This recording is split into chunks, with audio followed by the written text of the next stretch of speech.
कधी काळी अन्यायाला जर वाचा फोडायची असली तर देवतांना सुद्धा हेच केलं।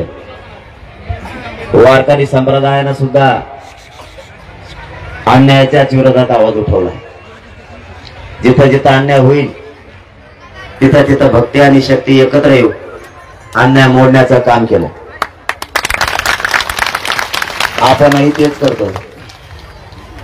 मराठा समाजावरती आणि त्यांच्या मुलावरती होणारा आरक्षणापासूनचा अन्याय दूर करण्यासाठी आणि मराठा समाजाचे लेकरं मोठे व्हावेत म्हणून हा संघर्ष सुरू आहे। याला जातीवाद नाही म्हणलं जात। एखाद्या मुलाला किंवा एखाद्या समाजाला त्याच्या भविष्यासाठी आरक्षण लागतंय म्हणजे या केंद्राने आणि राज्याने दिलेल्या सवलती आहेत। हे मागणं म्हणजे जातीवाद नाही। त्यामुळे मराठा समाजाही ताकदीनं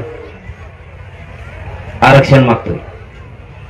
आपण ते मिळवत आणलंय। आता थोडं राहील। थोड्या दिवसात तेही आपल्या मराठ्यांच्या लेकराच्या पदरात आरक्षण 100% पडणार आहे।